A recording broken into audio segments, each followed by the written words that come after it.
People love horror movies. Why though? Is it the stimulation of watching someone else in a terrifying situation, or simply the satisfaction of being able to experience something scary behind the safety of our screens? But what if, instead of being a spectator, you were actually there? Dropped right into the story as the main character. Sure, we've all thought of this before, right? So for today's video, I wanted to put myself in some of the most iconic horror movies in hopes of answering one question. Can I actually survive them? Welcome back to the channel. Sorry I've been gone for so long. We had a baby. I think she has my eyes. Before I took my hiatus from the channel, I uploaded a video titled, Can I Escape Every Saw Trap? Almost 2 million views, guys. Very nice. In that video, I reacted to every trap throughout the franchise and ranked them based off of my odds of escaping. I don't normally worry too much about comments, but there are two things that I would like to address. Yes, Amanda did know the person in the reverse bear trap scene. I'm sorry, I'm a dumbass. And a few of you seem to doubt my ability to actually escape some traps. So to make this video as realistic and fair as possible, I'm going to be going into these movies as the main character, but as myself, titties and all. And to make sure that I'm as accurate as possible, it's time to look at my personal stats. Welcome to Lil D Labs and Diagnostics. To guarantee that the participant in this video is providing accurate data during the upcoming encounters, I will now provide you with their current stat line. Age, 38. Height, 6'1". Weight, 247 pounds. Average mile time, 17 minutes, 44 seconds due to an obstructing dong. IQ, average. Combat skills, average. Current ailments, pre-diabetes, probably. Anxiety, depression, thighs touch. Has an ass that just won't quit. Thank you. Okay, with stats out of the way, I wanted to also mention that I'll be trying my best to not copy the same way the main character survives in the movies. Some of these films push the script heavily in the protagonist's favor, so I think it's best we try realistic alternatives without the plot armor. Here we go.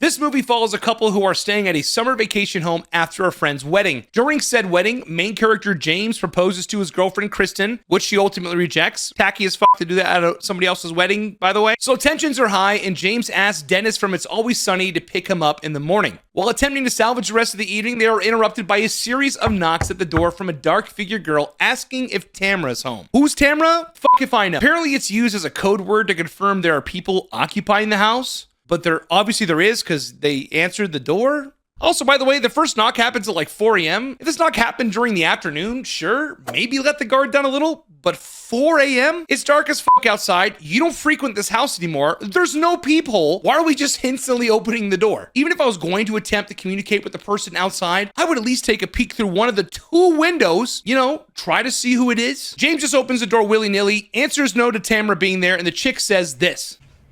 I'll see you later.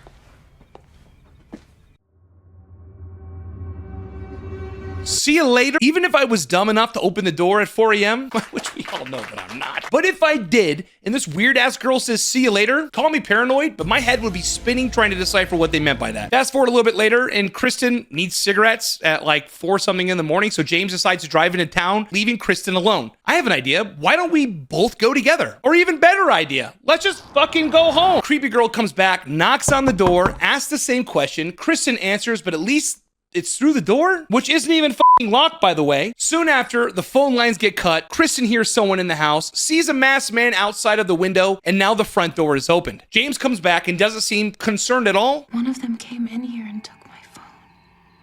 Kristen, nobody came in here. After the encounter earlier, if my girlfriend told me in a complete panic that people were trying to break into the house, and she was so scared that she had to arm herself with a knife, it would be DEFCON 5. After finally coming to their senses, they decide to try to leave the house, but their car tires are slashed, and then they get rear-ended by the third assailant pinning the vehicle in the driveway.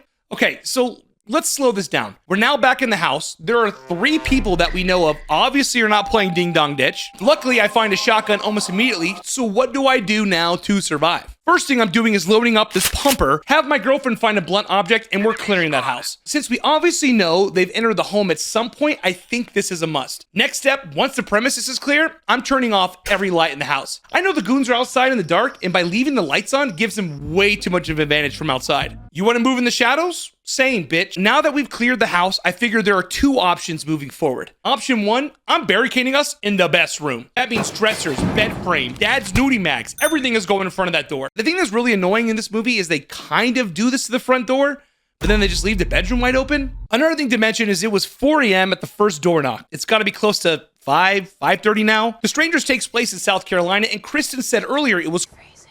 So based off of my calculations, it's probably fall, which means sun rises roughly at 7 a.m. That gives me about an hour and a half to hold down the fort until the sun comes up. This way I can blast anyone trying to get into the room or fight during daylight, now that they've lost the advantage of darkness. I also have a higher probability people will be awake by that time if they heard shooting nearby. But now for option 2, which I think is my personal best chance of survival, is straight up sneaking out a back window. Luckily enough for you guys, after my 57 rewatches and using 100% of my brain power, I was able to construct a near perfect rendering of the vacation house.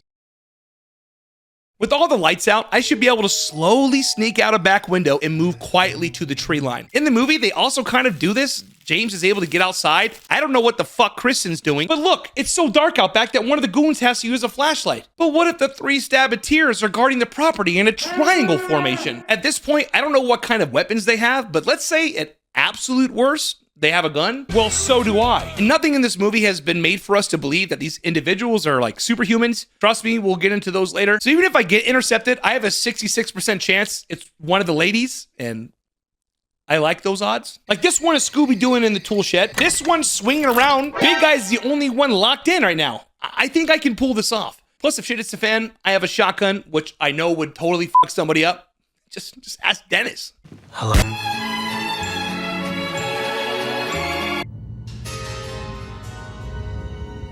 Child's Play starts off with a foot pursuit between Officer Mike Norris and our antagonist, Charles Lee Ray. Charles is a big-time serial killer called the Lakeshore Strangler and is on the run when he is mortally wounded. But fortunately for him, he dabbles in Haitian voodoo and is able to transfer his soul into a new host in order to cheat death. Unfortunately for him, he's about to die in a fucking toy store. Now that on the off chance you haven't seen this movie, this ritual comes with some pretty hefty fine print. The host cannot resist or interrupt the transfer. Chucky must migrate with the first person he reveals his true self to, and the longer he stays in the host, the more human he becomes. So being that he's bleeding out in a toy store, a Good Guy doll is the best option for transfer at the time. For context, Good Guy dolls are like that year's biggest toy, kind of equivalent to like a Tickle Me Elmo or Furby. Later in my adult years, I've always found this part to be funny, that he binds to whatever was in arm's reach of the store. Could you imagine this entire scenario just played out in a Circuit City? Just binds himself to an 80s printer. So Chucky's soul is now trapped inside of a 30-inch ginger doll and needs to find a new host before he's stuck there forever. Luckily for him, he is gifted to a 6-year-old boy named Andy by his mother as a birthday gift. Hi, I'm Chucky, and I'm your friend to the end. Shortly after their introduction, he reveals his true self to Andy, and the rest of the movie is pretty much Andy's mom trying to like protect her son. So I guess for this section, I'll be putting myself in the shoes of Andy's mom, Karen, because if I'm acting as a 6-year-old, I'm just probably cooked. At first, Andy's mom is in complete disbelief that the doll is alive after their babysitter is murdered by Chucky, but that suspension does not last long. Shortly after, Chucky reveals himself as being alive and attacks Karen. It's time to lock in. How do I survive this horror movie? I know these Chucky movies tote the line between kind of being comical, but everyone in this franchise somehow dies in the most Looney Tunes way possible. In the first real encounter with Andy's mom, Chucky starts immediately talking shit while she's holding him at the waist in front of a fire. You know how I would win this?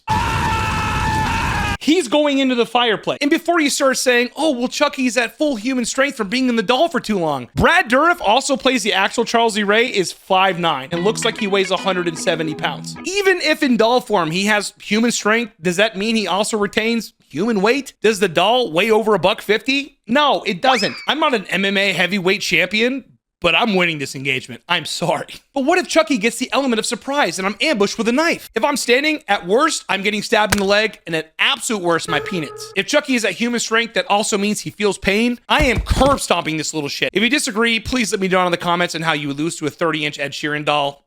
Let's dial it up a bit because this next one legit had my cogs going. As I mentioned earlier, I want to try to think of a realistic alternative to escaping these encounters without just straight copying how they did it in the story, but fuck me.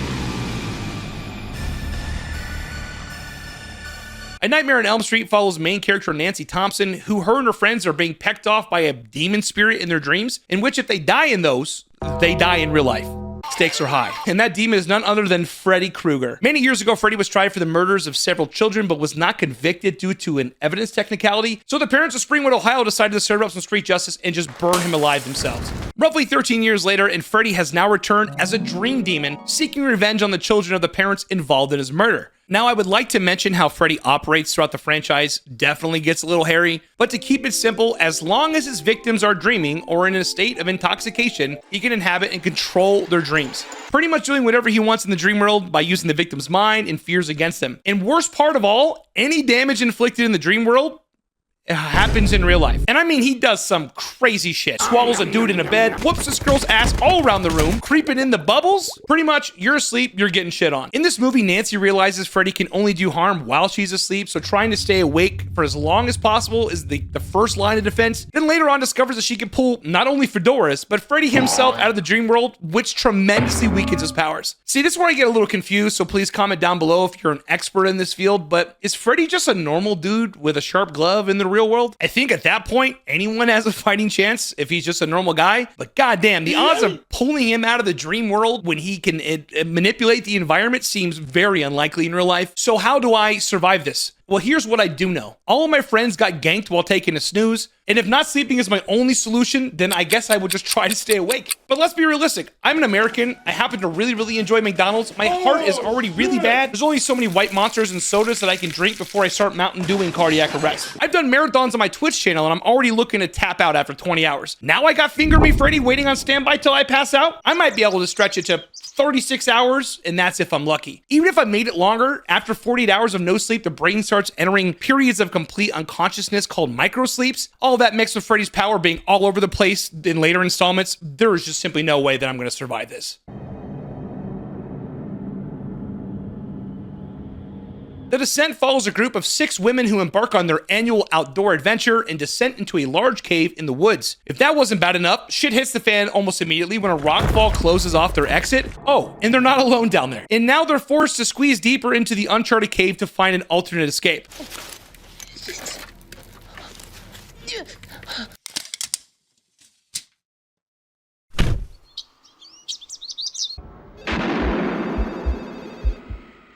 In the town of Woodsboro, California, main character Sidney Prescott and fellow residents are living in fear after a string of murders begin erupting by a mass killer known as Ghostface. The film later addresses that these killings are linked to Sidney's late mother, who died a year prior, and the group of friends have to use their knowledge of horror movies to try and reveal who the assailant is. Ghostface isn't like a super unnatural, unstoppable monster, just a normal guy in a mask that enjoys toying with his victims through creepy phone calls and horror trivia before ultimately killing them. This is on full display in the opening scene when Drew Barrymore's character answers an unknown call that starts off flirtatious, but ultimately turns deadly. Now later in the film, we find out the big reveal, but during this opening scene, Ghostface says this. What door am I at?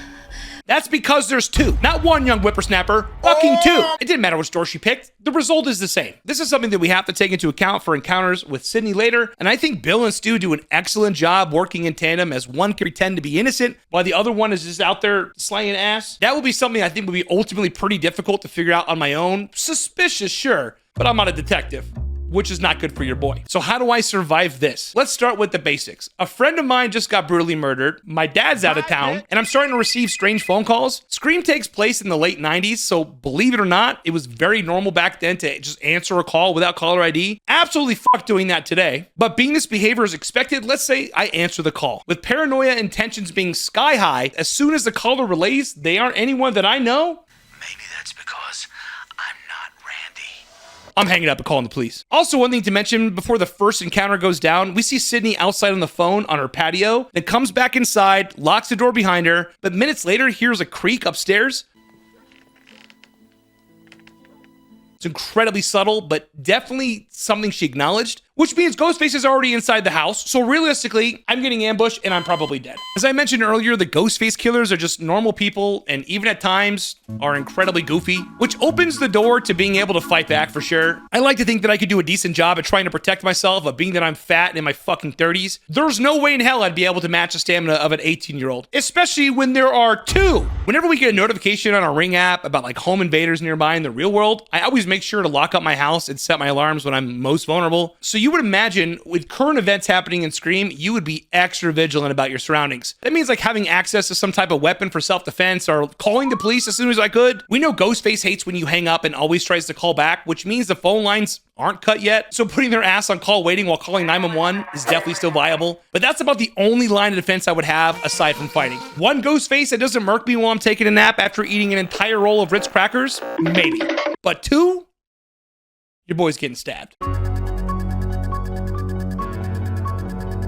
On Halloween night 1963, a young boy by the name of Michael Myers violently murders his sister Judith and is then sent to a mental institution. 15 years later, Michael is able to escape during a routine facility transport and flees to his old house in Haddonfield. Since being locked up, his old family home has now gone up for sale, and that's when we are introduced to our main character, Laurie Strode, a teenage babysitter whose father is the realtor of the old house. She has to go drop by the Myers residence to drop off a key, and that's when Michael Myers catches his first glimpse of Laurie Strode, making her his new obsession. Throughout the film, Myers stalks Laurie from afar, following her around the town of Haddonfield on Halloween Day. I've always found this to be funny. Michael went into the loony bin at like age 6. How the fuck does he know how to drive? I know this movie is a classic, but imagine how easily Myers would be apprehended if this was realistic.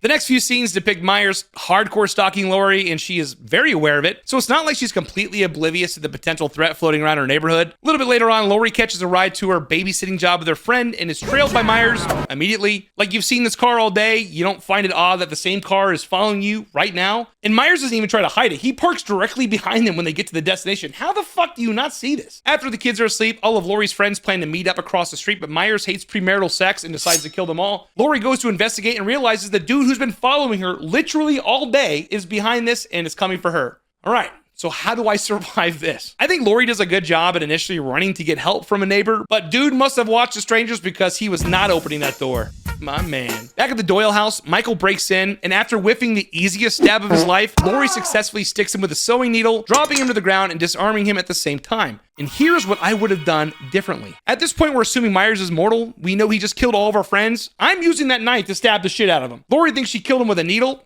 Nah, man, I'm breaking the handle off in his ass. Gotta be sure. She does get a good stab later and then tells the kids to run to the neighbor's house and call the police. Why not just go with them? If I was able to knock this dude out not once but twice, I'm gonna take every opportunity to get those kids and myself out of there. I know what you're thinking, but Laurie wants to stay to make sure that he doesn't get away. Fuck that. Even if I were to stay, I'm sure as hell not gonna sit on the ground with my back towards this guy. The scene is sick, and I understand why it makes sense that they did it, but we're not here to glaze. Later on, we find out that Myers is the embodiment of evil. The more he kills, the stronger he becomes. You have to take every opportunity to get the hell out of there. And that's what I would do. Pray to God I land a good stun. Immediately book out the front door to a neighbor's house. And not like next door, like a few houses down. If they don't want to answer the door, I'm finding a way to shatter that window. I'm getting their attention. I'm getting to a fucking phone. Because if he catches me, we're dead. We know that. If I could pull all that off, I think I could survive that.